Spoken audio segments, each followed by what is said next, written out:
So বন্ধুরা, কেমন আছো তোমরা? তো নিয়ে আসলাম ছোট্ট একটি মিনি ব্লগ। তো আমরা আছি আন্দামানে, তোমরা জানো তো। আজকে হঠাৎ আন্দামানে সুপারি বাগান ঘুরতে ঘুরতে দেখলাম হঠাৎ একটা লেবু গাছ। তো লেবু গাছটার কাছে গিয়ে দেখলাম বেশ ভালোই লেবু ধরেছে। তো এখান থেকে কয়েকটা লেবু আমরা ছিঁড়ে নিলাম লেবু জল করে খাওয়ার জন্য আর দেখার জন্য আন্দামানের লেবুর টেস্টটা কেমন। তো চলো বন্ধুরা, কটা লেবু ছিঁড়ে নিই। বেশ ভালোই লেবু ধরেছে গাছটাতে, বেশ বড় বড় সাইজের লেবু ধরেছে। এই দেখো লেবুগুলো, এই কটা লেবু নিলাম ছিঁড়ে।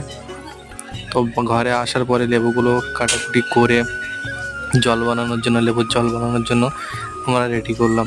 তো এই গরমের সময় লেবুর জল খাওয়া খুব ভালো শরীরের পক্ষে। তো কার কার লেবুর জল খেতে ভালো লাগে অবশ্যই কমেন্টে এসে বলবে। তো দেখো লেবুগুলো আমি চেপে রস বার করে নিচ্ছি একটা গ্লাসে। বেশ ভালোই রস হয়েছে লেবুগুলো।